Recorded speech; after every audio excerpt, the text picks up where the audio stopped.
It was 1,400 days ago that AEW Dynamite came on the air for the very first time. 4 years later, it was the 200th episode of Dynamite. You know, I can still remember live streaming the very first review. I wasn't even on video for that review. That's how far back that went. And it feels like just yesterday, but here we are 200 episodes later on what was a very newsworthy day.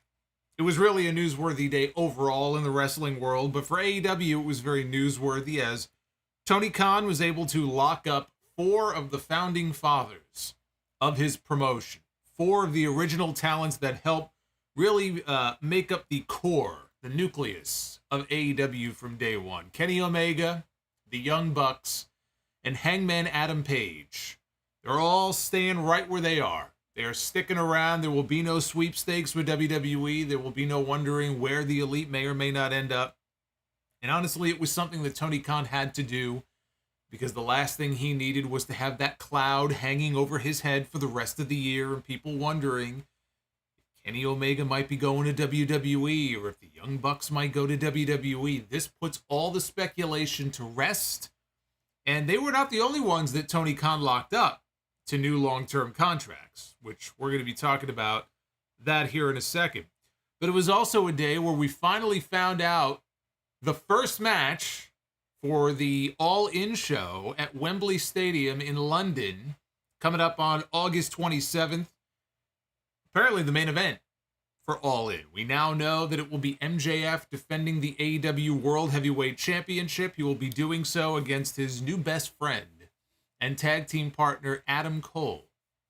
And they also confirmed that All In will be airing on traditional pay-per-view, Bleacher Report, Fight TV internationally, all the usual places that you can find AEW pay-per-views. All In will be no different. So they are going with back-to-back pay-per-views on back-to-back weekends. We kind of already knew that. I know Andrew Zarian had reported that a few weeks ago, but this was the first time the company actually confirmed how people will be able to watch the show, which it's August, so it's about time they let people know how they can watch the show. We had an old face showing up tonight on the show, somebody who was making his AEW debut in the form of one Rob Van Dam. 52-year-old Rob Van Dam made his AEW debut tonight.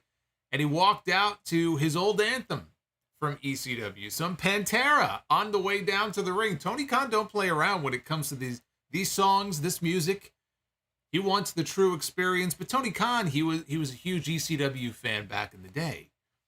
Tony Khan was not going to let Rob Van Dam walk to the ring with some generic knockoff. So RVD was on the show tonight, and RVD is going to be wrestling next week. So we'll talk about who he's going to be wrestling and why I am happy the match is happening next week and not at the end of the month. And for all the talk last week about the match between Britt Baker and Taya Valkyrie, which was not very good at all. A lot of talk about that match, a lot of talk about Britt Baker, a lot of talk about the drama within the AEW women's division, a lot of talk about the sign that the cameras focused in on at the end of their match last week that told Tony Khan to book the women's division better. There was a lot of chatter about the women's division from all corners. Everybody had an opinion last week about what is going on in AEW with the women and what are the things that Tony Khan needs to address.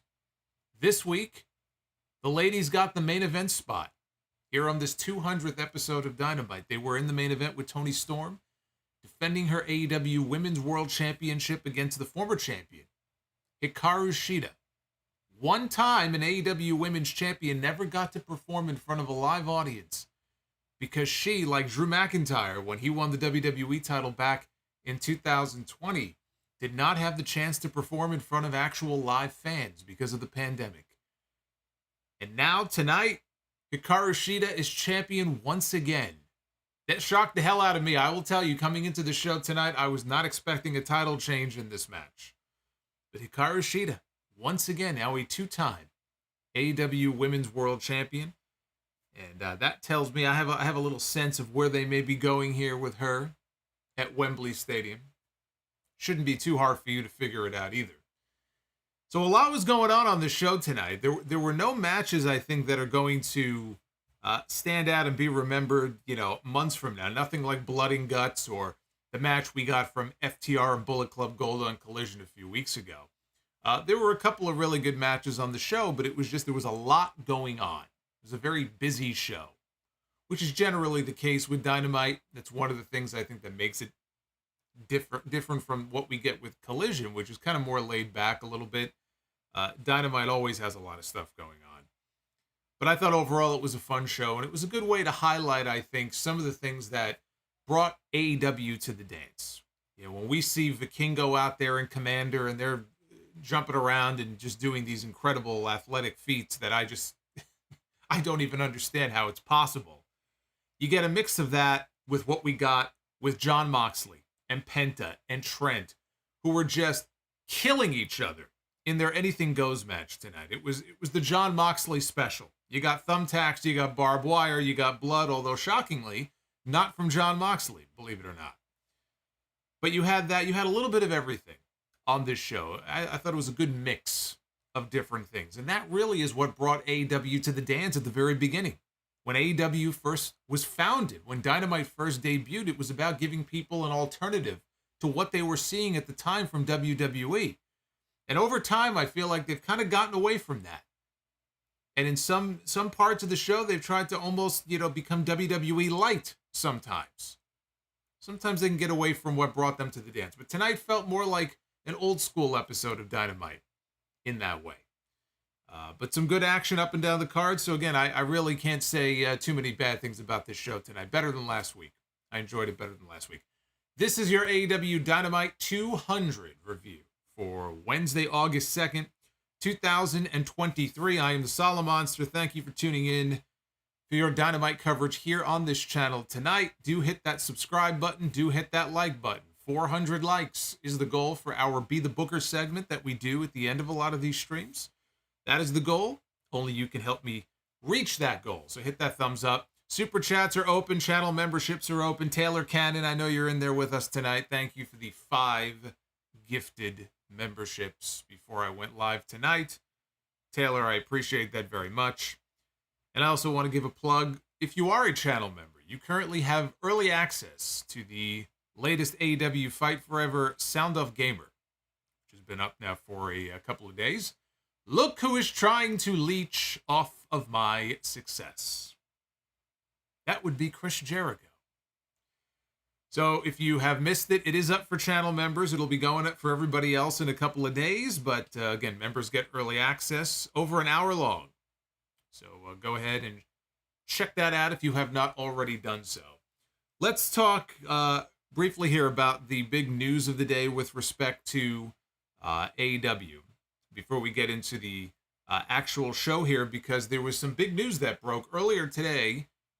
Justin Barrasso of Sports Illustrated was given the scoop. All 4 members of the Elite have renewed their contracts that will keep them in AEW for many years to come. That's Kenny Omega, Matt and Nick Jackson, and Hangman Adam Page. They have each signed multi-year deals. In addition to their work on screen, Omega and the Bucks will remain executive vice presidents, so they will also maintain their EVP spots. This is from Tony Khan. He said, the Elite have been so important to the launch of AEW, with the Young Bucks going all in when I first approached them in 2018, about my dream to create an international pro wrestling promotion. Shortly after that, their partners and closest friends, Kenny Omega and Hangman Adam Page, joined us to formally launch All Elite Wrestling. All 4 of them have been instrumental in AEW's success from the very first episode of Dynamite in 2019 up until the present day. Now, as we celebrate tonight's 200th episode, I am excited to share that all 4 will be staying in AEW for years to come. Kenny Omega was also quoted in this Sports Illustrated article. Yes, Cody was not mentioned. Well, why would Cody be mentioned? Cody did not sign a contract. Boy, that would be quite the magic trick if Cody signed a contract here before his big SummerSlam match with Brock Lesnar, if he went and signed a contract with AEW. But no, of course, he was not name dropped as one of the founding fathers here in the announcement. Kenny Omega said, I was careful to weigh out all options and was open-minded to all possibilities. I'm here to help whoever I can while I'm around. Up to this point, I made the choice to sacrifice everything in the name of pro wrestling. I can't say that family or my kids influenced the decision to stay. I'm not married and I have no kids. But what I can say is that I am incredibly proud of my match catalog and the wonderful people I have met and continue to meet. It says AEW not only allows me to continue to do what I do at a high level, but also allows me the freedom to pursue other passions I have in life, which have become more important to me. And there were quotes here also from Matt Jackson and Nick Jackson and Hangman Page. And I'll get more into the details of that on the Sunday show. But the general gist, if you look at the quotes and what each of them had to say, there is a common theme in what all the members of the Elite said here. It all seems to really revolve around schedule. This was a common theme in their quotes, especially the Bucks. They were very much kind of in tune with what they were looking for from a schedule standpoint. They did not want to be away from their families very often. It's very important to them. Obviously, the Bucks have many kids. Hangman also is a father. And they don't want to work that WWE road schedule. Because the WWE schedule is more grueling than the AEW schedule. WWE has live events. AEW, they started to do live events, but they don't maintain a consistent live event schedule. So you have Dynamite, which is usually taped with Rampage the same night. You have Dynamite, you have Collision. So far, they've kept the two separate as far as, a lot of the people who appear on the shows. The Elite, for example, have yet to appear on an episode of Collision. They have pay-per-views a handful of times each year. So they're not running at the same pace the WWE is. And so that was very appealing to them. For Tony Khan to come to them, and I'm sure Tony Khan, he broke open the piggy bank. I'm sure they're getting paid very well. So to make great money and not have to work and be on the road as often as they would be in WWE and at their age, seemed like a no-brainer. Clearly that was the most important factor to them because it came up in a lot of what they said here. Would there have been WWE interest in them? Of course. WWE would have loved to have gotten their hands on Kenny Omega. They would have loved to have had the Young Bucks. They would have loved to have had Hangman Page. They would have taken all four of them if they became available. Omega being the biggest prize of them all. So there's not a doubt in my mind that WWE, for all the talk about a hiring freeze and they're not bringing people in right now, if Kenny Omega and or the Young Bucks became available next week, WWE would have them on the phone. They would have them in the offices at Stanford within a week. And there would have been conversations, and it's very possible that they would have ended up there. And it's too bad that we're never going to see Kenny Omega against Seth Rollins. We're never going to see Kenny Omega in the ring with Roman Reigns or AJ Styles, not unless one of them comes to AEW eventually. By the time this, now I didn't say exactly how many years these new deals are for. Could be 3 years. I'm looking at the Moxley and the Jericho deals. Those were 5-year contracts. So I don't know what the exact number of years are here on their contracts. It could be 5-year deals. These guys will be in their mid 40s, mid to late 40s by the time these contracts are over. It's not impossible to conceive that they could eventually end up in WWE, but probably not. They seem to be AEW lifers at this point. So it's a shame we're not going to get to see any of those matches. But look, it would have felt weird for them to all pick up and leave and go somewhere else, and it would have been devastating for Tony Khan. And I know there are people that don't like the Elite. There are people that don't like the Young Bucks, and they would like to see them disappear. They would like to see the earth open up and swallow them whole. But they have been there since day one. They are part of the fabric of that company. They are part of the founding of that company. The word Elite is in the name of the company. So for them, all together, because Omega said previously, we're all going to make a decision together. It's not going to be one of them leaving and one of them staying. That would have been devastating for Tony Khan to lose all 4 of them at the same time. Devastating. More devastating. I mean, you think back to when WCW let Chris Benoit, Dean Malenko, Eddie Guerrero, and Perry Saturn go. This would have been bigger than that because at the time, Benoit, Guerrero, Saturn, Malenko, They weren't top stars in WCW. They tried to make Benoit a top star. They put the world title on him to try to get him to stay. But they were not positioned at the top of the card in WCW. This would have been something completely different. Tony Khan could not afford for that to happen, if for no other reason, just for the perception. What would it have looked like after already losing one EVP who headlined WrestleMania this year and probably will headline WrestleMania next year? To lose all four of these men, he couldn't allow that to happen. Tony Khan had to keep the Elite. He did what he had to do. So now we know that the Elite are staying put. Now, I mentioned that there were other people who have signed new deals and not nearly as big of a story as the Elite. But the Dark Order, you'll be happy to know the Dark Order are also staying put in AEW. They have signed 3-year extensions. So Evil Uno and Alex Reynolds and John Silver, they're not going anywhere. They will also continue to work for AEW, because I know we have a lot of Dark Order fans here in the chat. So anyway, that's your contract news. Now we can get to the show tonight. The show tonight opened with Chris Jericho and Konosuke Takeshita as tag team partners for the very first time. Don Callis was in their corner. They were taking on Sammy Guevara and Daniel Garcia. By the way, they brought back the old entrance tunnels for the 200th episode. I don't know if it's a permanent move back to the tunnels. I kind of hope not. But for one night, at least, they had the tunnels back on either side of the entrance.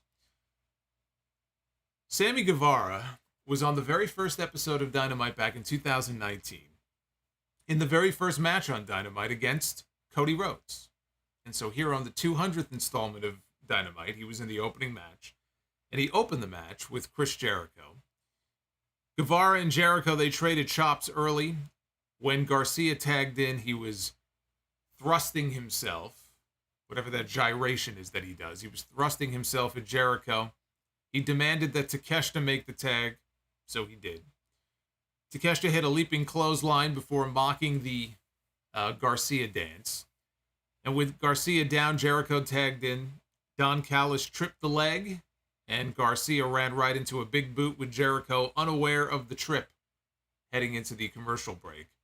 After being isolated during the break, Garcia got the knees up on a lion salt, which allowed Guevara to make the tag. Takeshita and Jericho, they got tossed to the floor, and Sammy hit back-to-back dives, which led to a huge frog splash inside for 2. Takeshita hit Guevara with a blue thunder bomb, and after Sammy avoided the walls of Takeshita, that's what he said, he calls it the walls of Takeshita, he caught an incoming Jericho with a Spanish fly. Sammy got the tag to Garcia, who ran into a code breaker for 2. So Takeshita got sent outside by Sammy, who hit a shooting star to the floor. And on his way down from the shooting star, it looked like his elbow popped Takeshita right in the mouth. And he was holding his mouth afterwards. Hopefully he's all right. But you can hear it. You can hear the pop as he came down. Back inside, Garcia tried for the Dragon Slayer. Now, Takeshita tried to dive back into the ring to break it up. Sammy grabbed him and pulled him back out to the floor. Now, neither Takeshita nor Sammy Guevara were the legal men in the match, right? So he pulls Takeshita back outside. And for whatever reason, this apparently was more important to Aubrey Edwards, who turned her attention to what was going on the floor, instead of paying attention to what was going on in the ring, where Daniel Garcia had the submission hold applied. Now, why this was more important to Aubrey, I don't know. LOL AEW referees. But she was paying attention to what was going on outside. That gave Don Callis the opportunity to take Jericho's baseball bat and reach through the ropes, and he smacked Daniel Garcia in the head with the ball bat. And he knocked him cold. Jericho, he saw the whole thing go down. And so he was shocked by this. He looked visibly displeased. He was staring at Callis on the outside. And even though he looked visibly unhappy, he decided to cover Daniel Garcia anyway, and he pinned him to win the match for his team. So the story is that Jericho, he didn't ask for Don Callis to get involved. Jericho didn't tell him to do that. Jericho didn't do it himself. But he took advantage of the assist anyway. He had to make a snap decision. He decided to make the cover, and he won the match. Now, in the back later on, Renee tried to catch up with Jericho, but before he could say anything, Matt Menard showed up.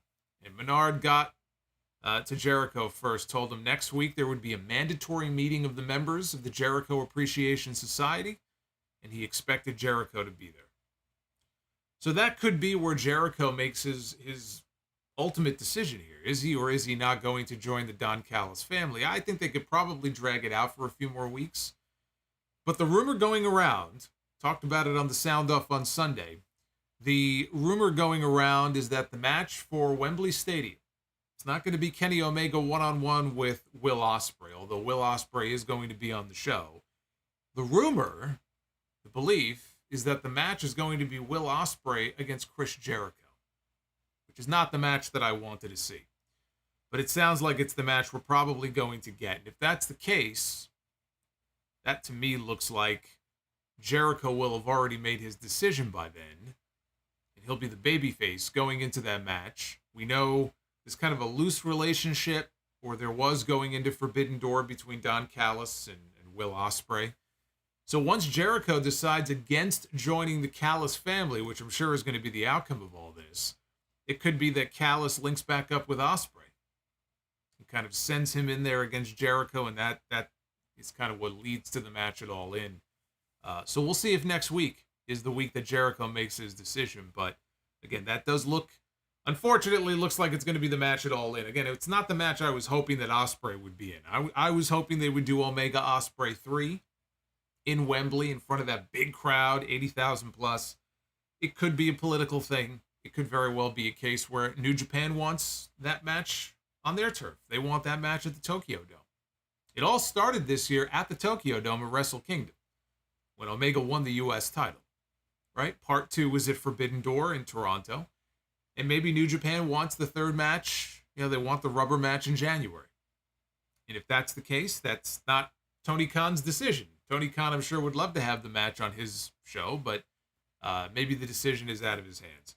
To be honest with you, though, if we're not going to get Ospreay and Omega at All In, I mean, there's plenty of other matches and potential opponents for Ospreay that I would be interested in. Chief among them, I would love to see Pac in the ring with Ospreay. I'd rather see that match than Ospreay against Jericho. But I will say this, Jericho could not ask for a better opponent. If that is the match, he could not possibly ask for a better person to share the ring with to give him the best possible match than Will Ospreay. So for Jericho, I can see why Jericho would want to work with him. And look, I could see why Ospreay might want to work with Jericho. Maybe it's something that he has always wanted to do. Maybe he wants to cross it off his bucket list. I don't know. But there's a lot of other matches that I would have preferred over that one, so it looks like that's the one we're going to get. And Tony Khan was backstage to talk about the big milestone that AEW was about to hit at the end of the month at Wembley Stadium, August 27th. And he threw it to a video retrospective showing various big moments from Dynamite over the past 4 years. So this was basically just the highlights video showing various angles and matches on the show. A lot of big moments. Shaq being put through the table by Cody in the mixed tag match. Sting's debut. Mr. Brody Lee's debut.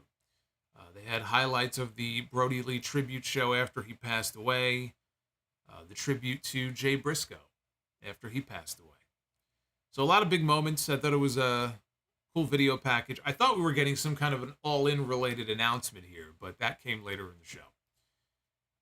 So back out to the ring live. Tony Schiavone is in the ring to introduce the FTW champion Jack Perry for his big face-to-face with Jerry Lynn. He told Jerry Lynn to come on out and take his ass kicking like a man. Jerry came out, he got an entrance, stayed on the stage, had a microphone in his hand, said, first of all, Jungle. He called him Jungle. It's the first time I've ever heard somebody call him Jungle. Said, first of all, Jungle, you don't run the show around here. And as much as I would like to come down to the ring and make an example out of you, I won't, because that would be child abuse. He said with all the plates and screws in his neck, no doctor would clear him to get back in the ring. But it just so happened that he called an old friend. He called an old friend who used to wrestle in ECW and still happens to wrestle today. And that old friend turned out to be That man right there.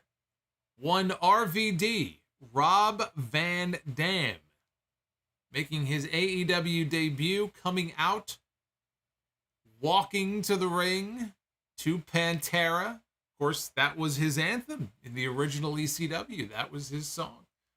And Tony Khan, he broke out the checkbook again. I'm sure it cost him some money.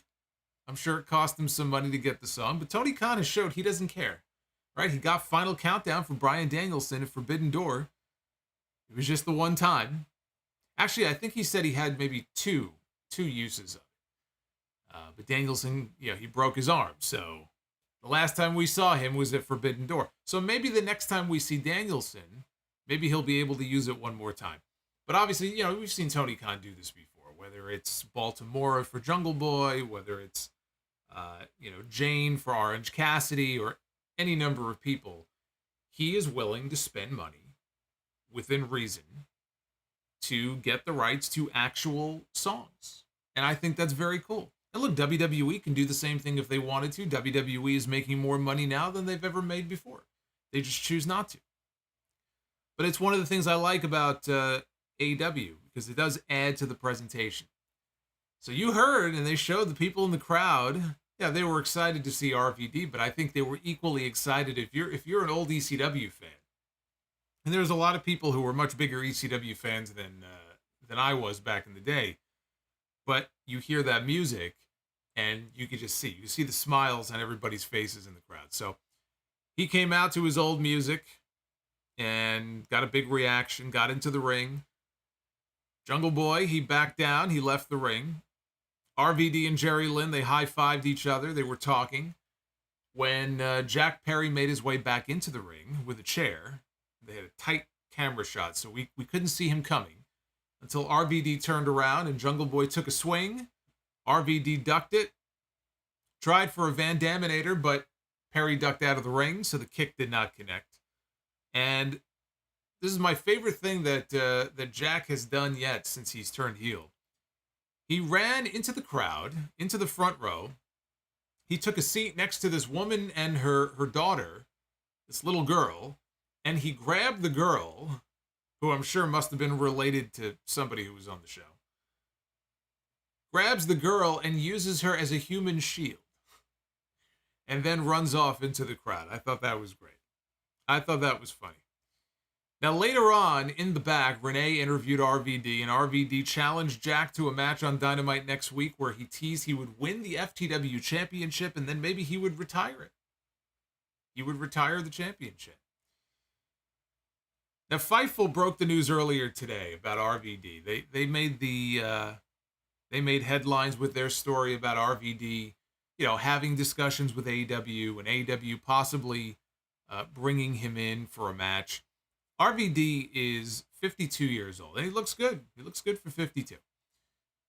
But RVD is 52 years old. He has not wrestled much this year. He's had 2 independent matches this year so far. Tony Khan loves ECW. He's talked about growing up a big ECW fan, going to the ECW arena with his father. He already brought Sabu in earlier this year. He gave Sabu a payday.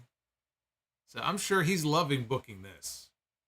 He's already got Jerry Lynn working there. Taz is on commentary. Now he gets to bring in RVD. We'll see. I don't know if there's any other...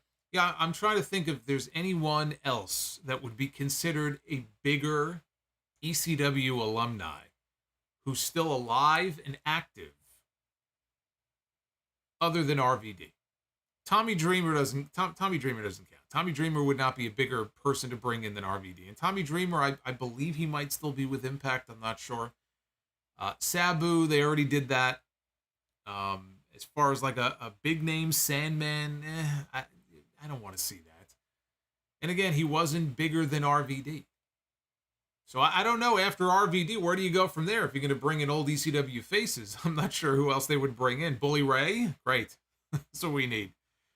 We need Bully Ray. Bully Ray on Dynamite. Yeah, we don't need that. But anyway, so he brought in RVD, and I think it's fine what they're doing as far as doing it next week. Now, having Jerry Lynn bring out RVD actually makes a lot of sense, given the history between them from ECW, but I was a little worried that they were going to do this match at Wembley Stadium. So when RVD challenged him to a match on TV next week, I said, okay, I like that idea a lot more. RVD hasn't been around. RVD could very well be a little hook to bring in some new eyeballs to the show next week, right? And we'll see what kind of number, he does on the show if his segment, pops a bigger number than usual. But doing the match on television is fine. The match at Wembley Stadium should not be an old ECW alumni. The match at Wembley Stadium should be Hook. The feud is Jack Perry and Hook. This should be building to a rematch between Jack Perry and Hook on what is going to be the biggest AEW show of all time. It should not be Jack Perry against Rob Van Dam, 52-year-old part-time Rob Van Dam, or anybody else from ECW's past. The match should be Jack Perry and Hook. These are your two young stars. These are the two people you're building. That should be the pay-per-view match. So them doing the RVD match next week paves the way for them to build to Jack Perry and Hook for the FTW title at Wembley Stadium. So this is the way to go. If they're going to bring these guys in, this is the way to go. And look, RVD doesn't have to do much. He can do his key spot. There'll be a lot of stalling probably from Jungle Boy. He can hit some key spots. I don't know that RVD at 52 years old can pull off a Van Terminator. I don't know that I would try it if I were him. Although he does a lot of stretching. Stretching is part of his routine. So he might be okay. But I don't know. I don't know if he can pull off a Van Terminator. I don't want to doubt him. I don't want to count him out. But I don't know if we're going to get one next week. But yes, people were very happy to see RVD on the show today. Now after this, they followed this up with Anything Goes. Jon Moxley, Penta L0M, and Trent Beretta. Of course, last week we had the tag match. It was the Blackpool Combat Club, Lucha Bros, Best Friends. So this week they just took one member from each and said, do whatever you want, no holds barred, anything goes. And what we got was a wild, bloody, violent match. If you loved Blood and Guts a few weeks ago, this was right up your alley. If you did not like Blood and Guts, then this was not the match for you. You got weapons, you got violence. Moxley made his entrance last. Before he even got in the ring, Trent Beretta dove outside onto him. Referee rang the bell, even though Moxley never did make it into the ring at that point. So they introduced a trash can. They introduced a barbed wire board. No bed of nails, but they got a barbed wire board. Moxley used the barbed wire on Beretta's forehead, so Trent was just bleeding almost immediately. Trent dumped Moxley onto the barbed wire board after that. Alex Abrahantes was helping Penta outside the ring, set two tables up side by side, and they placed Trent on top of them. Trent recovered, and he ended up going up and superplexing Moxley from the ring down to the floor through the two tables. And that took us into the picture-in-picture break. Coming out of the break, there was a table set up in the ring. There was another one leaning up against the turnbuckles in the corner. Penta put Trent through the table in the ring with a destroyer from the ropes. Moxley then speared Penta through the other table. Moxley poured thumbtacks in the center of the ring, and he removed Penta's shirt. He set up for a Death Rider. Penta, though, stuffed it. Moxley blocked something by Penta and then hit a pile driver onto the tacks, which only got a 2 count. Ridiculous.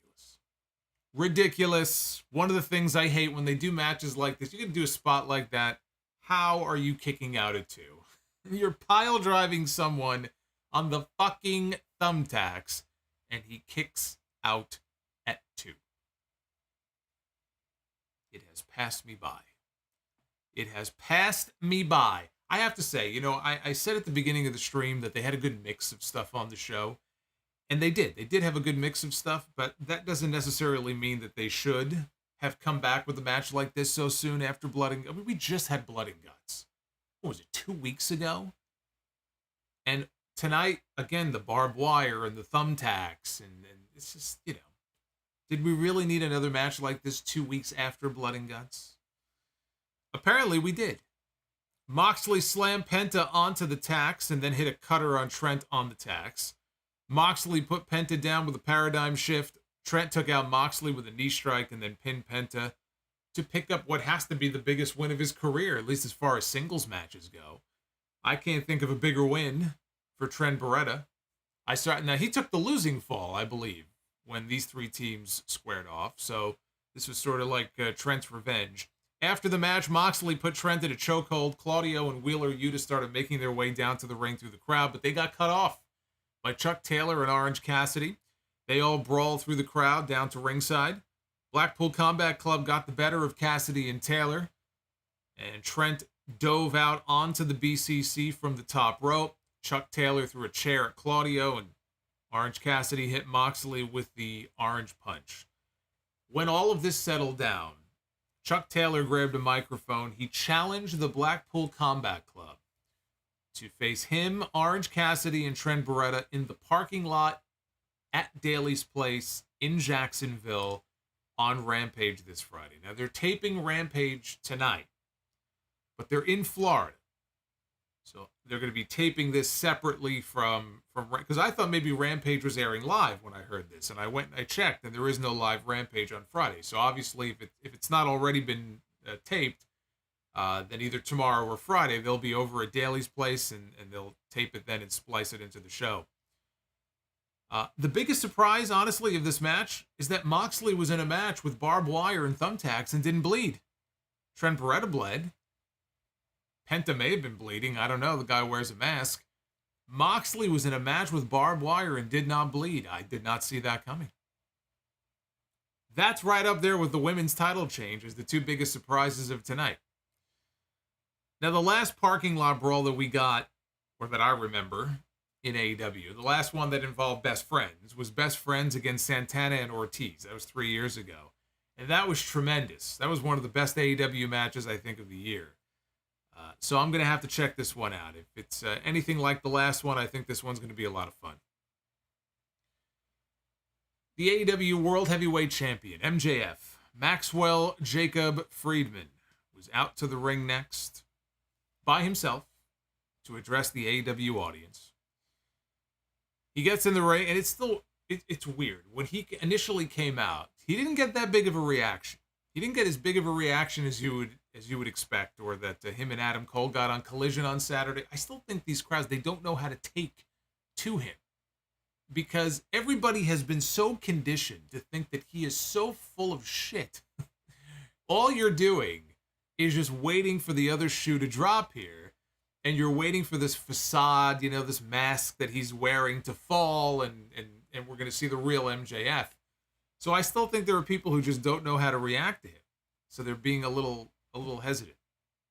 But he got into the ring, and he recalled that he had previously told us he has ADD. He has attention deficit disorder, which led to an ADD chant from the crowd. MJF said that he wished his teachers felt that way. He wished his teachers back in school had felt the way that the fans feel about him having ADD. So he also talked about having rejection-sensitive disorder. He said that he can't regulate rejection-based emotions or behaviors. He said he's been bullied, abused, cheated on, lied to, battered, and beaten up. He said he blacked out a lot of it, but he still remembers that day that a handful of kids threw quarters at him as hard as they could and called him Jew Boy while telling him to pick them up. And that's a story that he has told before, so I don't doubt that's something that actually happened to him, because he's used it now multiple times in different promos. He said it's easy to be booed, but he struggles to open up and be vulnerable. He said the fans made it so that he can. He said they had sympathy for the devil. He said he's still a scumbag, but now he's ready to be your scumbag. And the fans cheered, and they started chanting, "You're our scumbag," and he started smiling. All I could think of as I'm listening to him talk about this is WrestleMania 7. The end of the Randy Savage Ultimate Warrior match. Ultimate Warrior wins, and Sherry turns against the Macho King at the end of the match. Elizabeth comes out of the crowd and throws Sherry out of the ring. We get the big reunion with Macho and Elizabeth. Great moment. One of the best WrestleMania moments ever. And Elizabeth goes to hold the ropes open for Savage when they go to leave, and Savage says, no. And he pulls her away, and he holds the ropes open for her. And there's people in the crowd crying, and everybody is cheering. And then on commentary, Bobby Heenan goes, he's turning into a big softy. That's what I thought here. I'm listening to this guy talk. I'm like, he's turning into a big softy. Those words kept reverberating through my head. I go, what's going on here with this guy? He's coming out here, he's talking about feelings, and he's talking about emotions. What is this, a therapy session? So MJF, he credits Adam Cole with being the one to teach him that living with hate in your heart is no way to live. Credits him for showing him that even he deserves a friend. And at that point, he introduced Adam Cole as someone that he considers to be one of the best wrestlers and best human beings in the world. And he introduced him. Adam Cole came out, no music, just walked out there and got into the ring. He told MJF he continues to impress him every single day. Cole said that he's one of the best wrestlers in the world at such a young age, and said that he's also impressed by the man that MJF is becoming. They might have to throw him another bar mitzvah at this point to make him officially a man. Cole wanted MJF to know that you are not alone. He said that he was a jerk for years because he thought that's what he had to do to succeed, and it took him years to figure out what a man should be. Cole said the people love MJF because they know that deep down in his heart and soul, there's a good person in there. He said that he and the fans are incredibly proud of MJF. So MJF said, look, I enjoy listening to you perform verbal fellatio on me. But he reminded us that, look, I'm still a scumbag. And he remembers telling Adam Cole that he would give him a shot at the AEW World Heavyweight Championship, regardless of whether or not they won their tag team match against FTR, which they did not. Although they didn't win because MJF is the one who got pinned. And MJF said, Adam, you don't deserve a match. And Adam Cole was confused by this. He was taken aback by what he was saying. And MJF said, no, you don't deserve just any match. And at that point, he had somebody outside the ring reach up and hand him a contract folder with a contract inside. He said, Cole deserves to face him in the main event of the biggest AEW show of all time at Wembley Stadium. At All In, MJF, Adam Cole for the AEW World Heavyweight Championship. He said there's no one he would love to make history with more than Cole, and he told him, sign the contract. And Adam Cole took the contract, signed it before he even had a chance to read through it, which seems unwise. There were even some fans in the crowd chanting, read it. He did not. He signed it. And Cole told MJF that he loves him. MJF said he loves him back, and the two of them hugged. Backstage, they cut to backstage. Roderick Strong was watching this, and he was beside himself, still in his neck brace. He was pitching a fit. He was throwing furniture around, smashing monitors on the ground. He couldn't believe what he was seeing. He came off like a jilted lover. All of a sudden, Matt Taven and Mike Bennett show up. Taven said that Cole always forgets who his real friends are. And then they walked away, and Roddy continued to seethe. They were referring to their history in Ring of Honor as members of the Kingdom. So for those who don't know, there is history between them. You know, with the, well, let's just mention what Excalibur said here first. Excalibur, this is where he told us that All In would be airing on traditional pay-per-view, Bleacher Report, Fight TV internationally. I think he also mentioned cable and satellite providers. So it's airing as a pay-per-view, which again, I think we already knew, but this was the confirmation. So it's certainly a lot to ask, I think, of their fans to have two pay-per-views, probably $50 each, back-to-back weekends.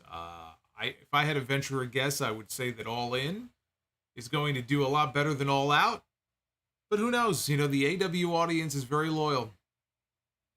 They love their AEW, so they may be willing to plunk down however much money it is, you know, back-to-back weekends. It also depends on what the cards look like. we still only know one match for All In. You know, by the end of the show, you could kind of see what some of the other matches would be. Again, Jericho and Ospreay probably will be one of them. But we only have one match officially announced.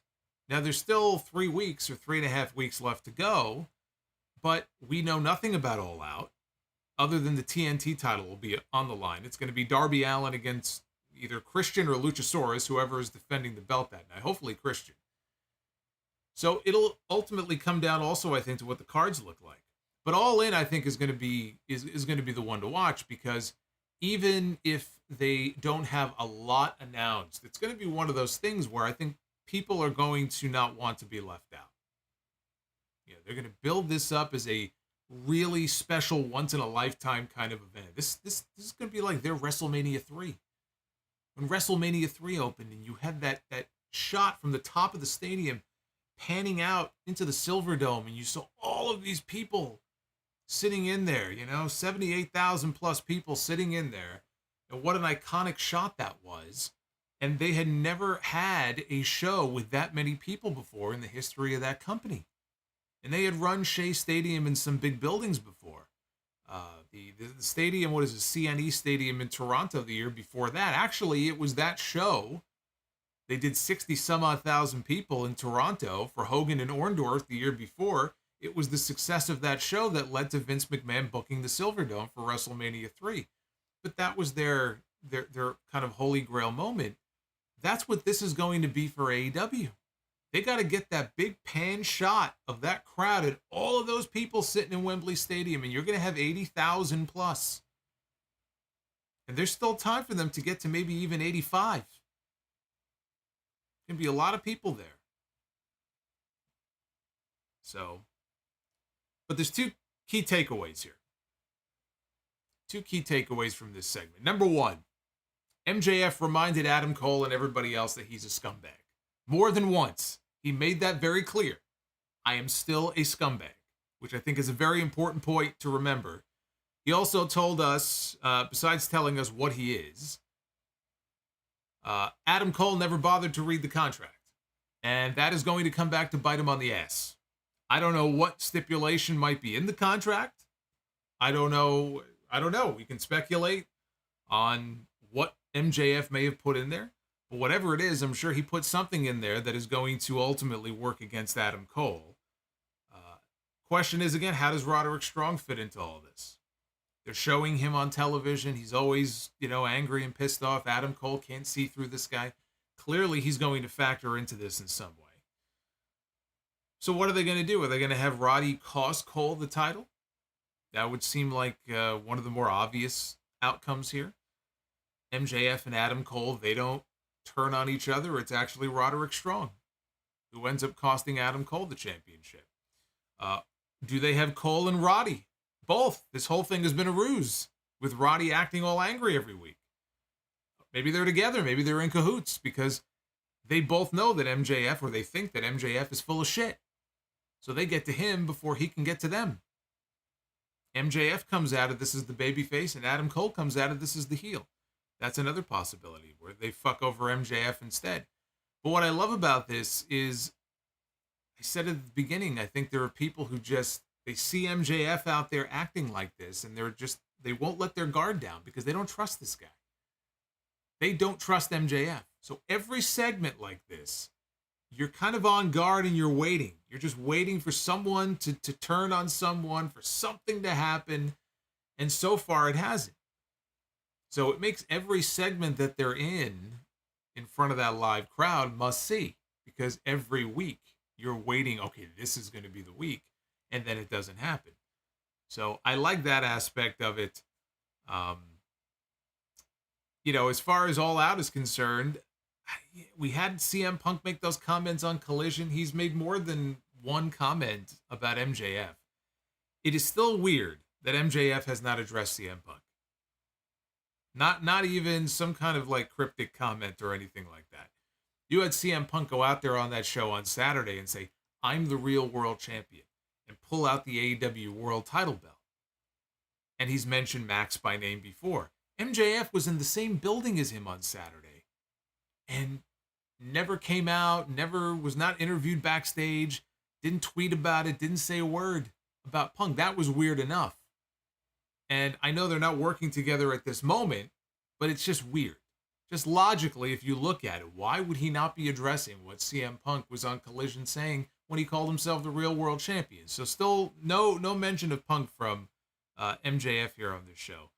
But the idea that maybe they would do champion against champion in Chicago at All Out is certainly a possibility. It's not something that I would do. If it were me, I would hold off on that as long as I can. Because I still think that's the biggest match, realistically. You know, if the Elite's not going to work with Punk, that's the biggest match you could do. I would hold off on that as long as I can. It would feel like a rush job to me. Everything right now is centered around MJF and Adam Cole. So what are you going to do? Are you actually going to do MJF against CM Punk on a 1-week build? That would be ridiculous. So I hope that's not the plan, but they're going to be in Chicago. So there's a very good chance CM Punk is going to be in that main event at All Out. But I just think it would be insane to give that match away instead of holding off and giving it the proper build that it deserves. There were some people who I saw chatting a little earlier who were a little underwhelmed. A little underwhelmed about the main event of this big stadium show being MJF and Adam Cole. The reality is this: MJF and Adam Cole are the hottest thing in the company right now. Their segments are doing well. They're apparently they're selling tons of merch and their new T-shirts and everything. They're the hottest angle going right now in AEW, and it's an angle that is centered now around the AEW World Championship. So it makes sense to headline the show with your hottest act and your World Championship. But I agree, it doesn't feel like the biggest possible match that they could do. So it's a weird thing where this should be the match that makes the most sense for that spot.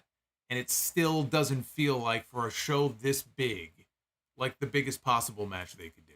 That would be Kenny Omega against somebody. That would be maybe CM Punk. If they could swing CM Punk, obviously, against the Kenny Omega, or CM Punk against MJF, or CM Punk maybe against somebody else, that would feel bigger than this, even though this is the kind of the hot act right now. So I see what you're saying. I understand people who feel that way. And look, we only know one match. They may announce more matches. They may pull a WWE where we get a double main event or a triple main event. Maybe this isn't the actual match that closes the show. But as of this moment, this looks to be the main event of that show. But we still have 3.5 weeks to find out what the rest of the card is going to be. Kenny Omega and the Young Bucks, speak of the devil, they were up next against Jeff Jarrett, Jay Lethal, and Satnam Singh. And let me just remind you guys again, we are looking for 400 here for Be the Booker later. We're close, but we're not there yet. 350. So hit that like button if you have not already done so, and we'll see if we get to Be the Booker a little bit later on. So Jeff Jarrett, Jay Lethal, and Satnam Singh. When Singh tagged in for the first time in this match, Matt Jackson was in the ring, and he turned around and saw Satnam Singh and looked like he shit himself, and he turned around to his corner, and they did the comedy spot where Omega and Nick Jackson, they dropped off the apron. Nick joined Matt, though, in kicking Singh, and then he ran through their double clothesline attempt. He hit a giant running crossbody block because he is a giant. Omega drilled Satnam with a V-trigger knee, and the Young Bucks took out Jarrett and Lethal at ringside. Omega tried to get Satnam Singh up on his shoulder. This would have been quite the visual here if he could have pulled this off. He tried to get Satnam Singh up on his shoulders for the One-Winged Angel. But Sanjay Dutt ran in. He broke it up while Karen Jarrett distracted the referee. Omega then chased Sanjay out of the ring. Lethal put Omega down with the lethal combination. Brandon Cutler climbed up onto the apron. He used the cold spray on Karen until Sanjay pulled him down. Here comes Matt and Jeff Hardy. Jeff Hardy has been dying to get back on Dynamite. He said he's been working very hard to try to get back on the show. He got back on the show for about 5 seconds tonight, and it ended with Jeff Hardy hitting a twist of fate to Sanjay Dutt on the floor. Jarrett brought a guitar into the ring. He swung it at Omega, but he missed. Hangman Page showed up. He hit a buckshot lariat to Jarrett. Lethal picked up the guitar. Omega blasted Lethal with a V-trigger, picked him up on his shoulders, hit the one-winged angel, and got the pin. Oh, by the way, I guess I should mention that since we were talking about All In. Jeff Jarrett has been doing media overseas in the UK. And he was in a radio studio, and apparently Grado was there. Now, I'm not over in the UK, so all you UK fans will have to clue me in here. Is Grado still a thing? I don't know. Is Grado still a thing? I know Grado at one point was huge, but I haven't heard much about Grado recently, so is he still a thing or not? Apparently he is. And he was in studio, and Jeff Jarrett, I saw the footage, he took his guitar, and he smashed it over Grado's head. So we might be getting Jeff Jarrett against Grado at All In. And I wonder if we are, since Tony Khan has not been shy about shelling out the big bucks, if they would do Jeff Jarrett against Grado at Wembley and have Grado come out to Madonna. Have him come out to Like a Prayer, right? Because that was his big thing, right? He would make the entrance. That was his song. I wonder how much that would set Tony back. How much you think that would cost him? Please no Grado. Oh, it looks like you're getting Grado. People's heads are going to explode if we get Grado and Orange Cassidy on the same show. So after the match was over, Kenny Omega took the microphone. And he said that Hangman, had something on his mind. Why don't you tell the fans? And Hangman announced that the Elite, all four of them, had re-signed with AEW, and people cheered. He said they were happy to be there for Dynamite 200, and here's to the next 200. And Omega said whether it be Dynamite, Ring of Honor, Rampage, or even Collision, fans would be seeing a lot more of them, and then he ended with his goodbye and goodnight send-off. He had to throw the little Collision tease in there, right? With a little smirk. Little smirk on his face when he mentioned Collision. That's going to get people talking. I don't think anything's changed. But my guess is there's going to be collisions that CM Punk is going to miss. In fact, there was a news report yesterday that he might possibly miss the post-All Out episode of Collision. I believe it's either the post or the one that comes before. I don't know, one of those weekends. He might have an MMA commentary gig that he has to fulfill, so that's just one example. I could see there being episodes where he misses, and then the Elite make appearances on that show. Not unlike when we had Punk on Dynamite not that long ago, and the Elite were mysteriously absent on that show. And then it was reported, well, they were not supposed to be on that show. Yeah, bullshit. So I take it to mean that's really all it meant. We might see the Elite on those episodes of Collision that Punk is not on. Although, if cooler heads prevail, at some point, it would be nice if the children can play in the same sandbox. I mean, they're backstage together at the pay-per-views. They were backstage together at Forbidden Door, and they didn't kill each other, so I'm sure they can coexist. But he knew what he was doing when he said that here. He knew what he was doing. So we had the Mogul Embassy was in the back. And AR Fox, who is the newest addition to the Mogul Embassy, he turned heel last week. AR Fox said that if Darby Allin and he were so close, why didn't Darby call him and try to get him into AEW when Darby came to the company? Which is a valid question. Why did Darby not call him, and why did Darby not talk to him for 5 years? Swerve Strickland told the cameras to cut to a little movie they made, and they cut to Swerve and AR Fox, and they had a cameraman with them. And they showed up at the Buddy Wayne Academy, or Nick Wayne, which is basically Nick Wayne's garage. Inside the garage is a wrestling ring. That's where he trained when he was a kid. Buddy Wayne, the late Buddy Wayne, his father, would train people there. So they show up to this garage. And they go in, and Nick Wayne is in the ring with another wrestler, and he sees this, and he's, "What are you doing here?" And AR Fox, he threw a skateboard at the other wrestler that was in the ring with him. Swerve and Fox, they roughed up Nick Wayne, smashed a framed photo over his head, which busted him open. So he was bleeding all over the place. And the photo that he hit him with was a picture of Nick Wayne when he was much younger, when he was a kid, I mean, he's still a kid, but in the photo, he was a little kid. Him and his father. And at one point, Swerve took the photo and said, "Here, I'm going to lay it down on the mat, right in the exact spot that you were sitting in the day that you got the call and found out that your father had passed away." So he put the picture down on the mat. But he forced Nick Wayne, again, bleeding all over himself, who went to go reach for his phone. And they were like, "Oh, you're going to reach it. You're going to call Darby?" So while the kid is bleeding, he says, "Punch your code in. You got to unlock the phone. You got to punch your code in," right? So they're holding, I think it was Fox, was holding Nick Wayne.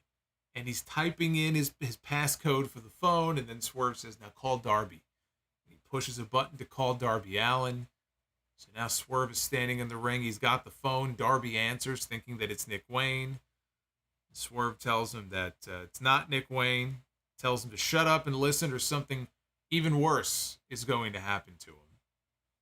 And Swerve questioned why Darby didn't help AR Fox get a job with AEW. Swerve said that they are the ghosts of Darby's past, and they are here to haunt him, and this is just the beginning. And Fox threw the skateboard through the garage window, which shattered it. Nick Wayne was literally laying in a pool of his own blood. This kid was bleeding all over the place. This was a wild, violent angle, and this was great. I thought this was a great segment. This is exactly what we needed to see from Swerve, to really give him that harder edge. It was violent. He showed no remorse. He was just scary in this segment. The way they beat this kid up and took advantage of him. And again, the personal connection with Nick Wayne and Darby Allin said this just adds a lot of, kind of oil here to this situation. Mixing oil and water, this really throws a lot of gas on the fire here between Darby and Swerve as far as their feud goes. But this was a pretty heavy angle. I thought this was very well done. So this was great. We had Aussie Open against El Hijo del Vikingo and Komander. They were a tag team. They were challenging for the Ring of Honor World Tag Team Championship. The action here was insane, which, again, with Vikingo and Komander, you knew it would be. Komander was isolated during a commercial break, and Vikingo made a hot tag. Quickly, though, he got flattened by a double super kick in midair. Aussie Open was sent to the floor, and Vikingo and Komander, you can picture this now. You had Komander on the top rope on one side. You had Vikingo on the top rope on the other side. They each do a rope walk. They meet in the middle of the top rope. They grab hands, and they hit a double moonsault onto both members of Aussie Open on the floor, which was crazy to see. Then with Mark Davis down inside the ring, Vikingo and Komander, they're both back up on the top rope, and they hit double 450 splashes at the exact same time. Kyle Fletcher, though, got into the ring to break it up at the last second. Fletcher and Vikingo, they spilled outside. Komander tried his top rope walk shooting star, but he missed, as Davis and Fletcher connected with the Coriolis to retain the Ring of Honor Tag Team titles. So why did we get a Ring of Honor Tag Team title match here on this episode of Dynamite? I do not know. We don't see the Ring of Honor Tag Team titles defended on Dynamite very often. It was nice to see Aussie Open. Aussie Open is great. Vikingo is great. So I can't complain about the action here. This was pretty nutty. So it was a good win for Aussie Open, although you would think they would be a little more dominant here in this match, and they really weren't, which maybe was the most surprising part of the match to me. But again, I guess they just wanted to feature the Ring of Honor talent here. Are we going to see Aussie Open more frequently on Dynamite? Probably not. Are they going to build something for them at Wembley Stadium at All In? They probably should. I expect to see Ring of Honor talent on that show. Ring of Honor talent, probably some New Japan talent, probably some local, maybe some UK talent that are based out in the UK. All In may end up being one of those shows like the original All In, where they try to bring in people from different promotions and really make it almost like a wrestling festival type of event. I can understand if Tony Khan wants to have a few special attractions on the show like that, but I also think he shouldn't be filling the show up with just that, because you have a lot of talent on your roster, a lot of talent, male and female, who are all going to want to be on the show, and not all of them can be on the show. But there are only so many spots to go around. I think you sprinkle in a few special attractions with talent from different places. I think that's fine. But hopefully they don't go too overboard with it. We just had Forbidden Door. I don't think this card needs to be filled with matches with people from other promotions. But Ring of Honor is their promotion. It's Tony's promotion. So having the Lucha Bros, having Aussie Open on there, that would make sense. Hopefully Samoa Joe will find his way onto the show. Athena, it would be nice to see Athena. But speaking of the women, we had the main event of Dynamite 200. Toni Storm defending her AEW Women's World Championship against the former champion Hikaru Shida. The Outcasts were outside as they always are in Tony's matches.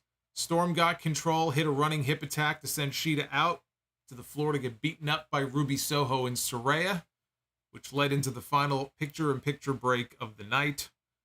Shida avoided the sweet chic music in the corner, hit a release German suplex, and Enziguri sent Storm to the corner. Shida hit multiple running knee strikes.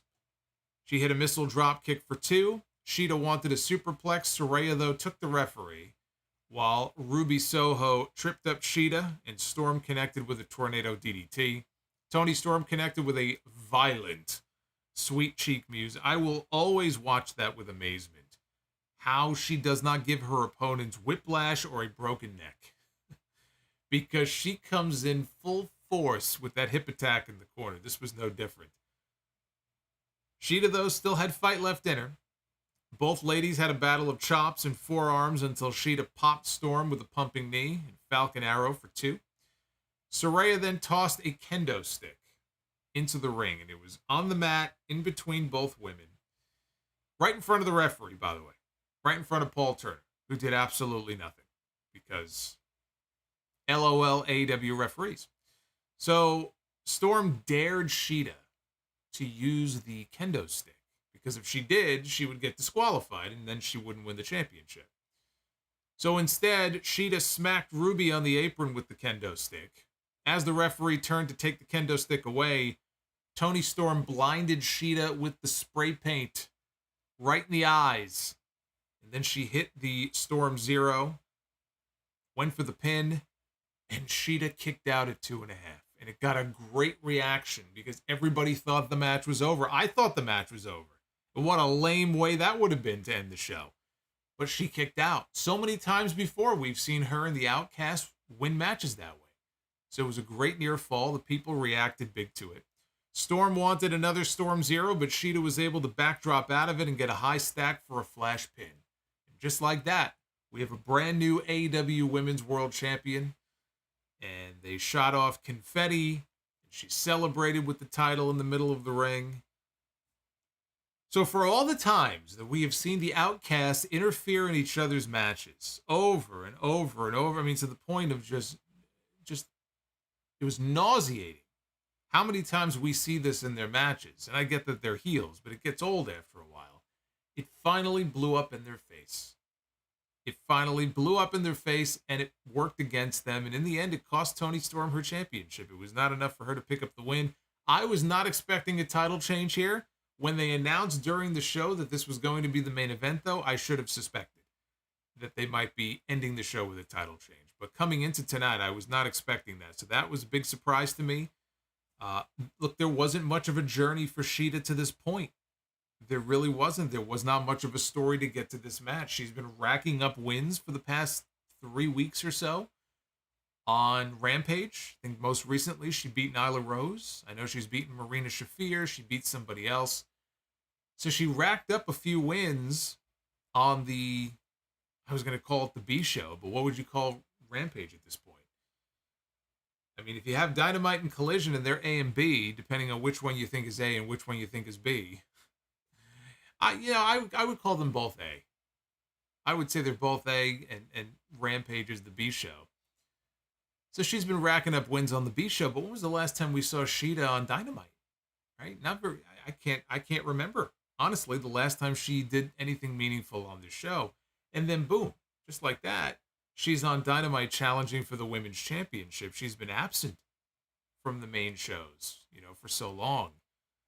So there was really no build to this. They just kind of put the match out there cold, but Shida winning, obviously it was the happy feel-good moment at the end of the match. She wins the title.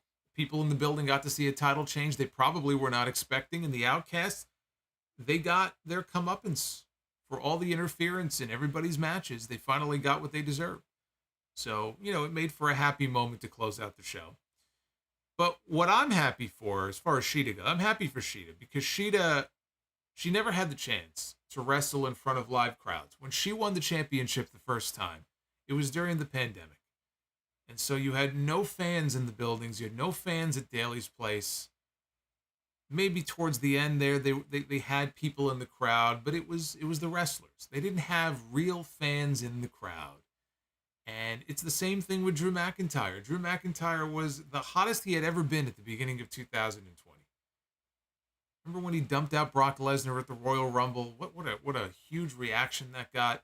He was going to roll into WrestleMania that year and win the WWE Championship, and this was going to be his big crowning moment. And he won the belt in an empty warehouse in 4 minutes.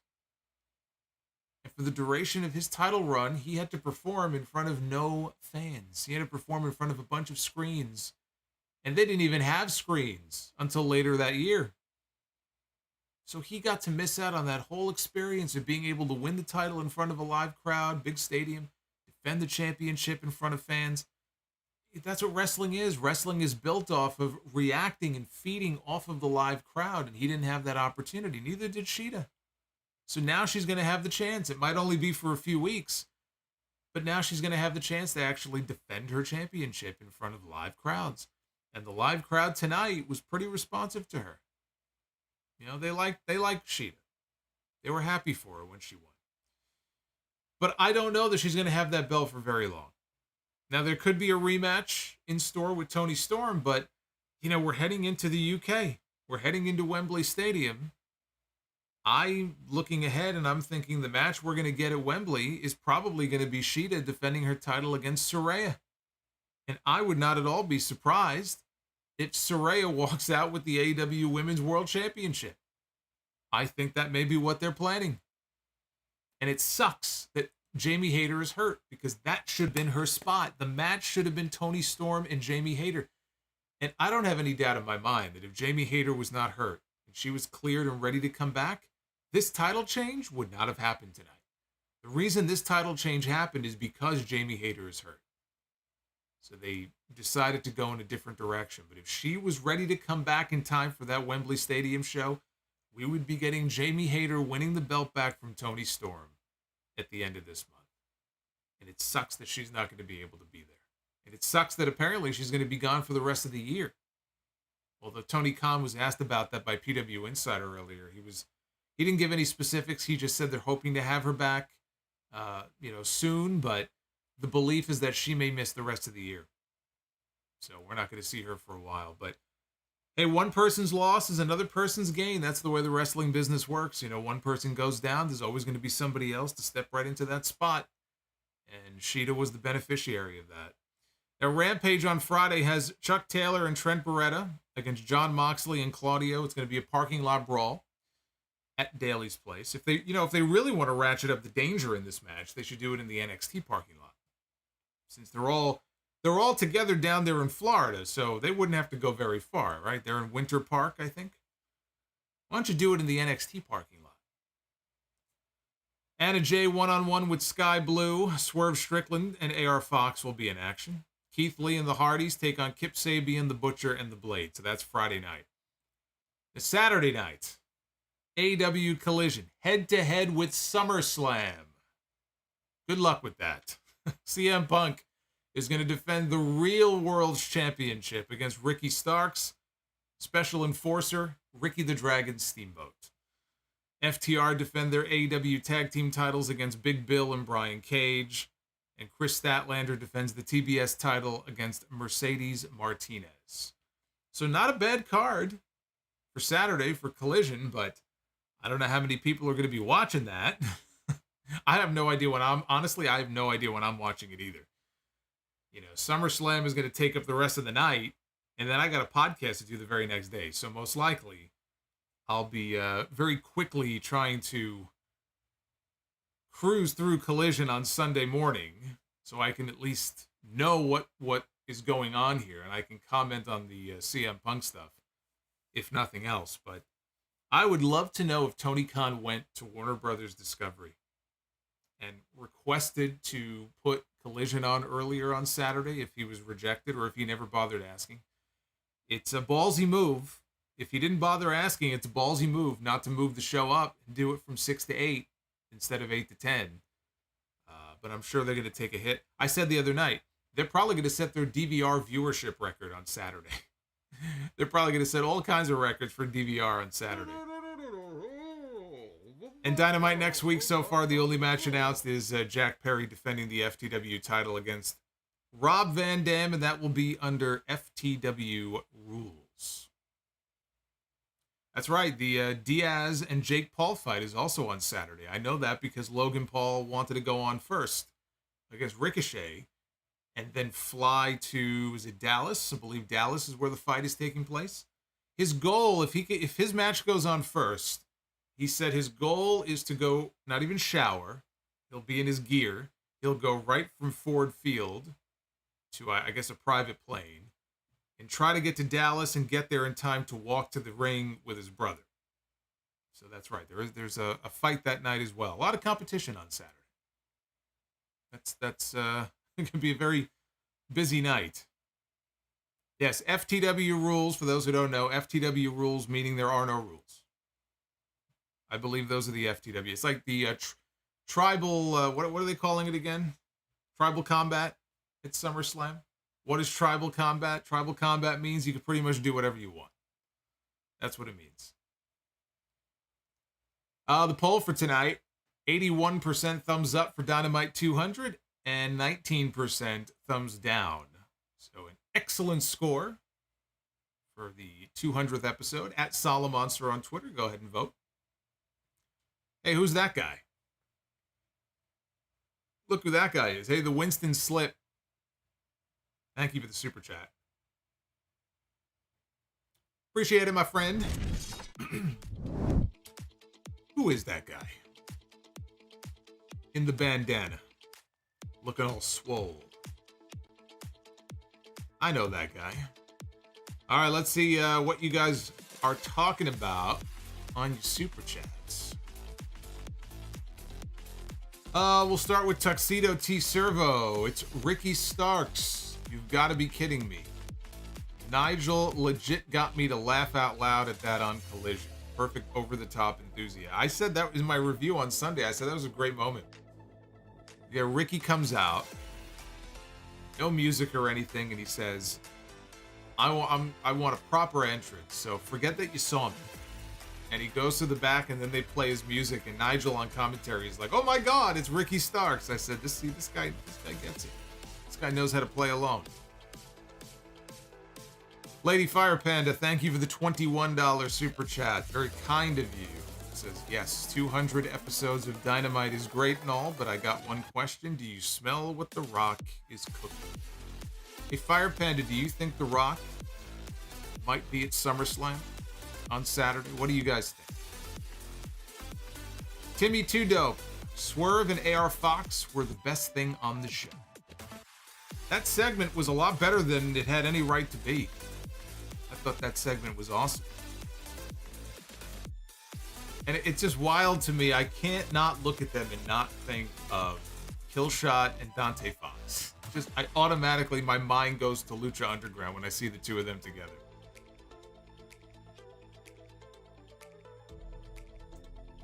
The Coug, are you seeing that somewhere, or is that just your guess?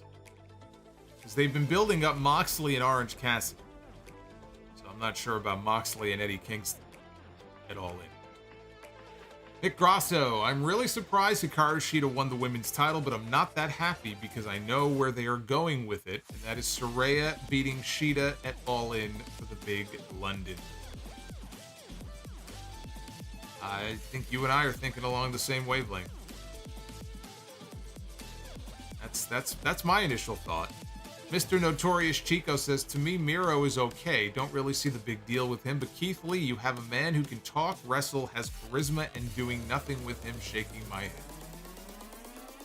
What are you talking about? He'll be on Rampage. That not enough for you? Nick Grosso says, decent show. It was great to see RVD.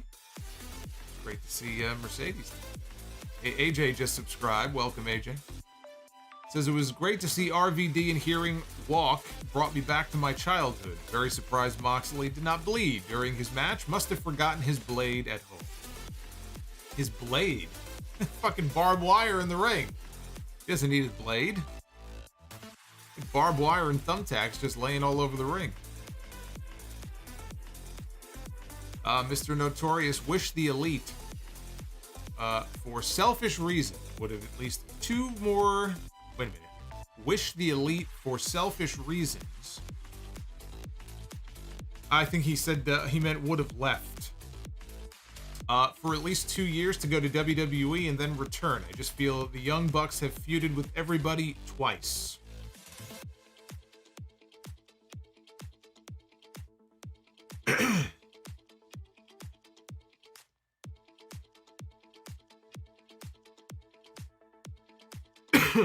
Hey, Notorious, thank you, man.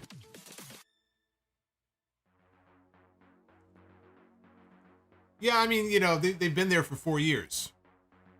So, they're already talking about running back FTR and the Young Bucks. Excuse me, FTR and the Young Bucks. So I wonder if they're going to do that at All In. You know, we could be getting All In, Young Bucks, FTR. First time in a while. We haven't seen that match in some time. I mean, is there a bigger tag team match that they could do for that show?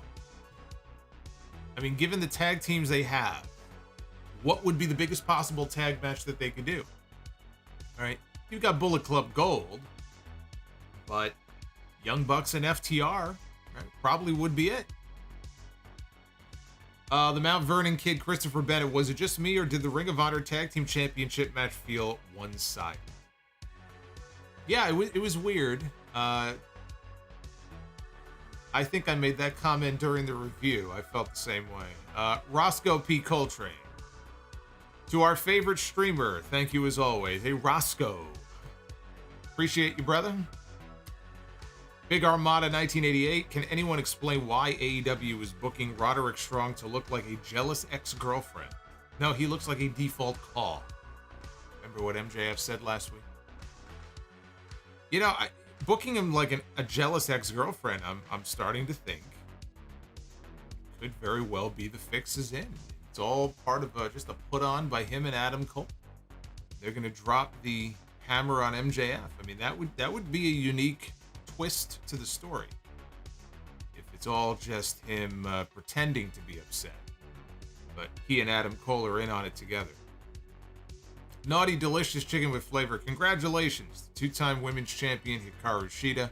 In my opinion, AEW made the right decision, and I hope this could be a fresh start for the women. Oz and Gloria says 3 letters, RVD. Dethronic, thank you for the 5. Thank God I have jailbroken Fire Stick and don't have to pay for a pay-per-view with no matches announced. Well, you got one match announced. Can't say that anymore. You got one match. Naughty Delicious says, please, CM Punk, recruit Private Party and Santana and Ortiz on Collision. I beg you. Somebody mentioned that Santana and Ortiz have been put back together on the AEW roster page as a team, which was not the case before. So maybe that's a good sign. Maybe we're going to get them back together as a team. Look, they're better together than they are apart.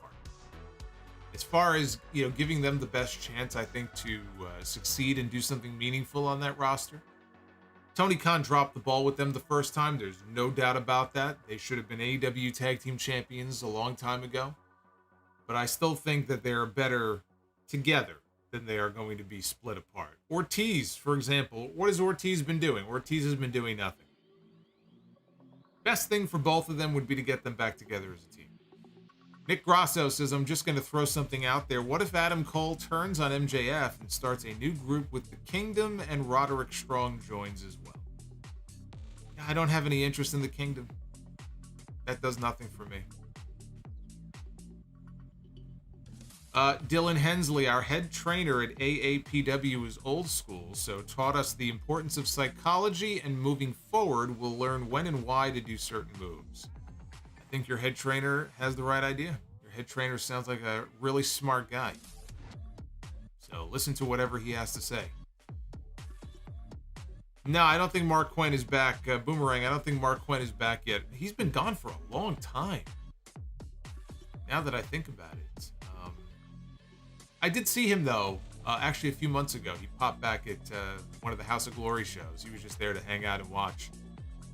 I didn't really have a chance to talk to him, but if I see him again, I think I'm going to try to get some answers and find out what's going on with this guy. Slim Yoshi, Solomonster, I just finished watching Brian Zane's Who is Mr. SummerSlam video, and he had Brock Lesnar at number 1 with Brett at 2, Edge at number 3.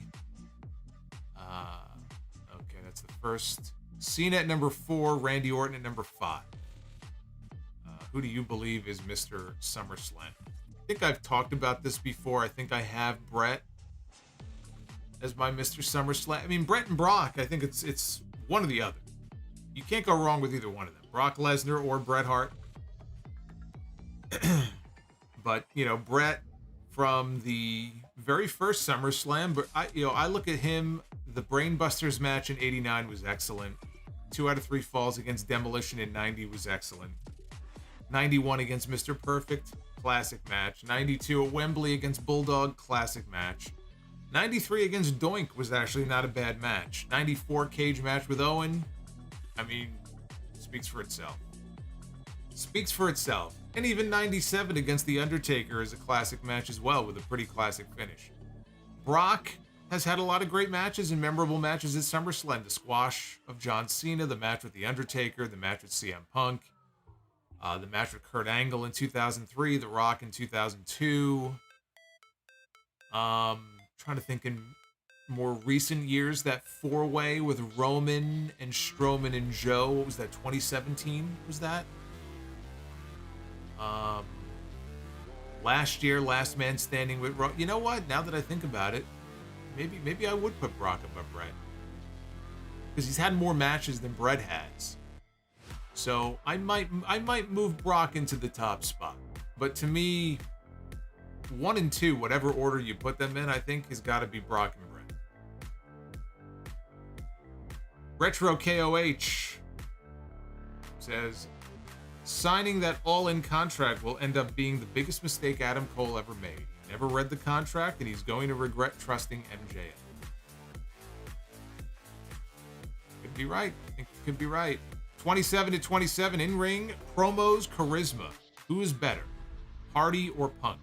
You didn't say which Hardy. I assume you mean Jeff, but you got to specify. We got more than one Hardy. Jeff Hardy, Matt Hardy, Barry Hardy. He was a enhancement guy for many years.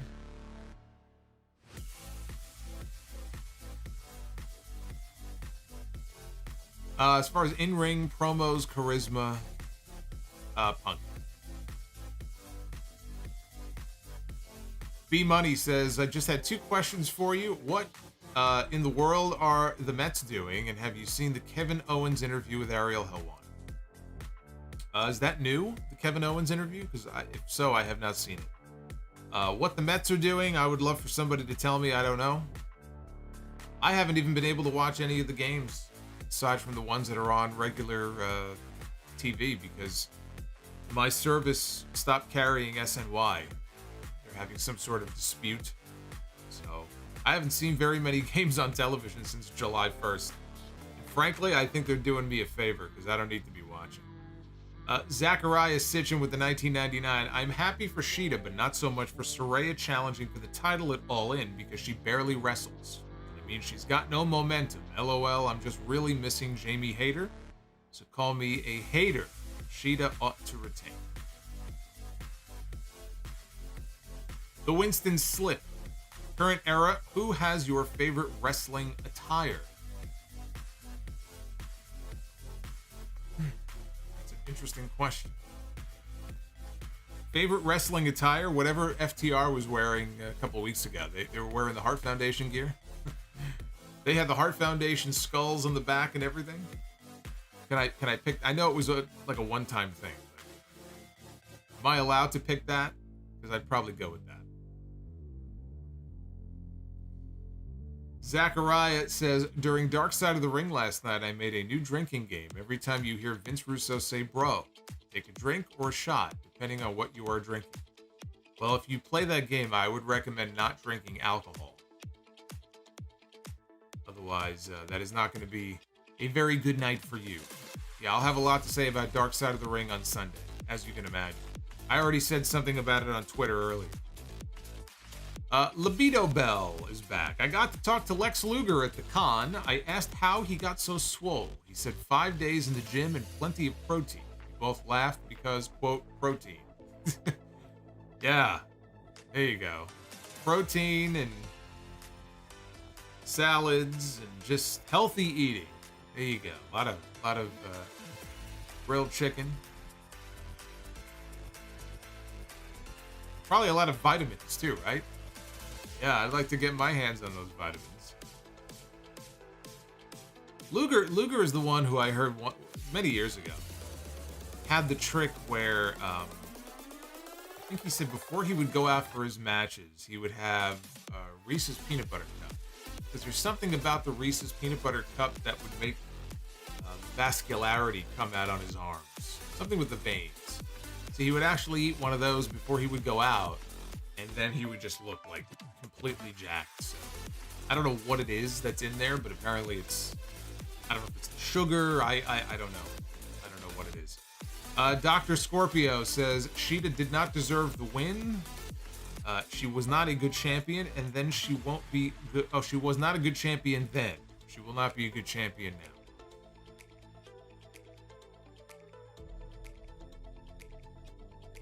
Then he says, congrats to her at the end. So Dr. Scorpio is just a troll. Gonna piss off all the Shida fans in the chat. Oz and Glory is good to endorse watching AEW pay-per-views at the movie theater if you can. It's only $20 to $25, plus always meet cool folks, and there's never any technical issues. Yeah, $20 to $25, but then you gotta pay for food, right? So how much is the food? One of the reasons I stopped going to the movie. Hey, Near. See, Near is with us in the chat. Good to see you.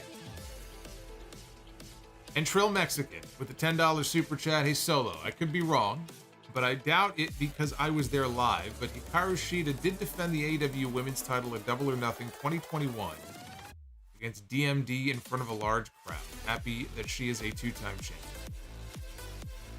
I don't remember when they started doing big crowds again. WWE did not start until July of 2021. So if AEW beat them to the punch, then it could very well be. But I didn't think they started up in front of live crowds again until a little bit after that. But the majority of her run, though, was spent working in front of no people. And the Coog says, need your take. Who will be the first Mexican-born AEW champion? Phoenix, Penta, Rush, Andrade, Vikingo, or Bandito? I have my money on El Toro Blanco. It's not going to be Phoenix. It's not going to be Penta. It's not going to be Vikingo. And I don't think it's going to be Bandito. It's either going to be Rush or Andrade. And honestly, I don't know that it's going to be either of those guys. I don't know that it's going to be either one of them. But if I had to choose between who it would be, I'm with you. I think it would be Rush. I think he has the best chance out of all of them. But I don't necessarily see any of them being AEW World Champion. Retro KOH, if I recall, the Luger Reese's Cup thing was his superstition / myth. He did it for the blood sugar boost. Oh, the blood sugar boost. But I think that was disproven. Maybe he just did it because they taste fucking good. That may have been it. You know, you work out like a beast. I'm sure having a couple of Reese's Peanut Butter Cups is not going to wreck your diet. And Naughty Delicious Chicken with Flavor. I have a change of heart now for the G1 Climax. I'm predicting Okada against David Finlay in the finals. Okada three-peats as the G1 Climax win. Well, there you have it. I'm going to hold you to that. That's the official Naughty Delicious prediction. You can't change your prediction now. It's final answer. Remember on Who Wants to Be a Millionaire? You got to lock it in. That's it. You've made your pick. I'm going to hold you to that. All right, so the goal tonight for Be the Booker was 400. And we are actually getting pretty close to 500. So that is very cool. And so for this very special Dynamite 200 edition, let us go ahead and be the Booker. Ladies and gentlemen, it is now time to be the Booker. It is time to be the Booker. Very appropriate. We have the Elite to ring in tonight's segment. Newly signed. Let's see. All this talk about Roosh. You know, Roosh is in here. Roosh is in Be the Booker. Maybe we'll land on El Toro Blanco tonight. Let's find out. Kick things off with... well, how about that? There he is, everybody. Newly signed to AEW. Former AEW World Champion himself. Could not have scripted that any better. Kenny Omega kicks us off in Be the Booker. Man, when you got it, you got it. If I did that 15 times and I wanted to land on Omega, I wouldn't have landed on Omega. But there he is. It's hard to fail, though. It's you pick Kenny Omega. You'd have to really land on somebody horrible, I think, to get the buzzer. Kenny Omega against Kane. All right, I'm gonna give it the bell.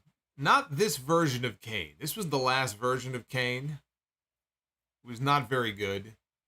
But if we're talking Kenny Omega against like classic Kane, then I think that would have been a very good match. This version of Kane, though, not so much. But I'll give it the bell. Kenny Omega and Kane is how we start things off here and Be the Booker. Give us New Japan Kenny against like 2002 Kane. I think that'd be a pretty badass match. Over on the ladies' side, we begin with the banished, exiled Tessa Blanchard. What is she up to these days? I know she was supposed to be part of the whole WOW Women of Wrestling thing. She fucked that up. Big surprise. I don't know what she's up to these days, but talk about a falling star. Talk about somebody who was on an upward trajectory in the wrestling industry and then crashed and burned. Tessa Blanchard, one-on-one with Stacy Keibler.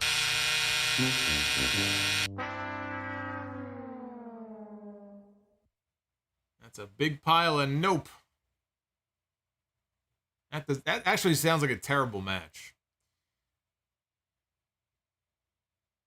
Let's pick ourselves a tag team. Pick a good one. Let's pick a good one. Well, Gerald Briscoe and the first Intercontinental Champion, it says so right there on his shirt, Rio de Janeiro. Pat Patterson. It is the Stooges, everybody.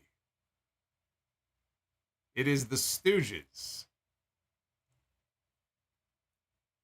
Patterson and Briscoe against Yokozuna and Owen Hart. I think Owen would make that match a lot of fun. I'm giving that the bell. I don't give a shit. I don't care.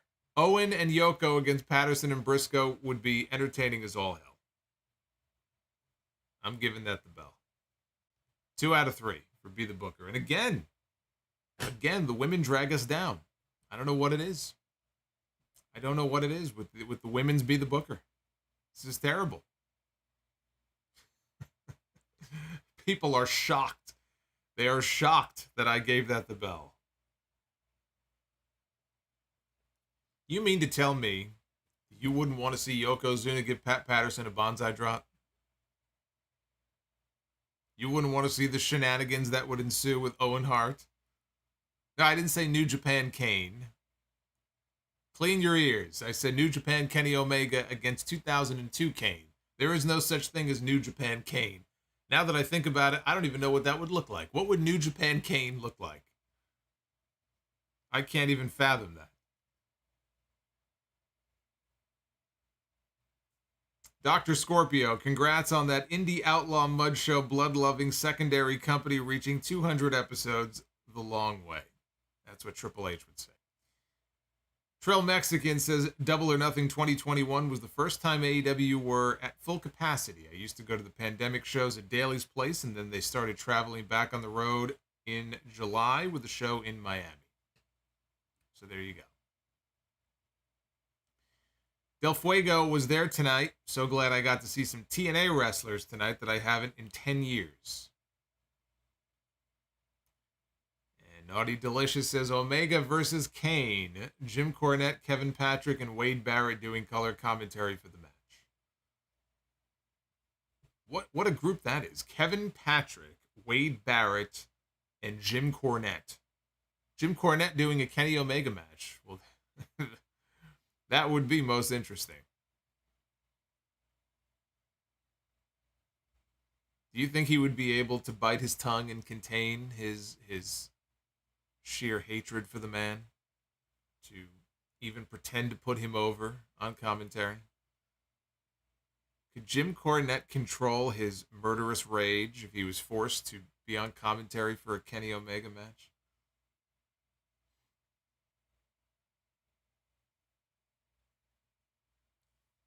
Hey, Justin, thank you, brother. Thank you for hanging out with us tonight. Well, Friday night, we are going to be back here live for the SmackDown stream, but the big night is going to be Saturday, because Saturday night is SummerSlam, which reminds me, I have to talk to Steve tomorrow about what I want for the artwork. But SummerSlam is Saturday night, so of course I'm going to be live on YouTube at the end of that, and we got a big Wrestle Rumble contest. I'm going to be picking some winners for some championship belts, very similar to the ones you see over my shoulders, so there's still time for you to get in on that contest. You go to WrestleRumble.com, you'll see the contest entry. Buy as many entries as you want. It's only $1. It's only one young buck. You can walk away with the Seth Rollins World Heavyweight Championship from Monday Night Raw. So a lot of good stuff coming up, a lot of things going on, a lot of news today that we're going to be covering on the podcast on Sunday. So I hope you'll join me for that as well. Be well. Stay safe. Thank you for all the love, and we'll do it over again on Friday night. Come back here for SmackDown. I'll be here. Will you? You better. I'll see you then. Take care, guys.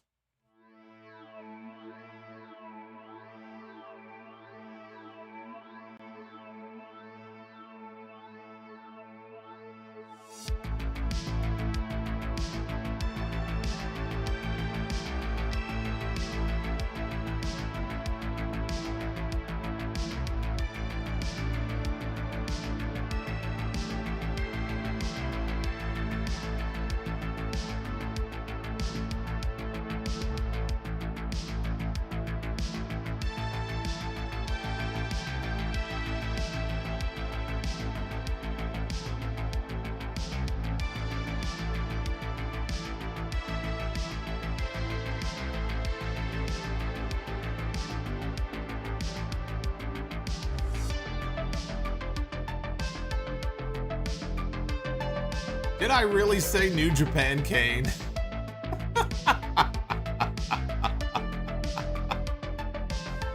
Oh, man. Oh, I'm fucking drunk. Good night, everybody.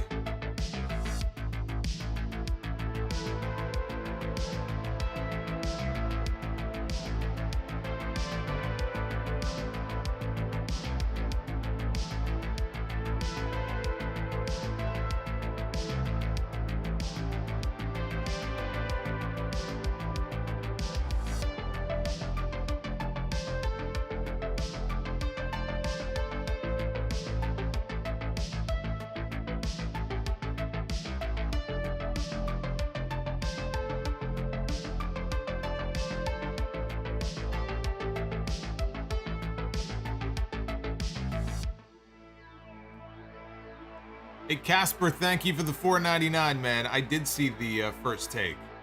with Heyman and Reigns. Heyman's always good. People freaking out about things he said. They don't know what Paul Heyman is doing when he's on these shows. But I enjoyed it. Casper, thank you.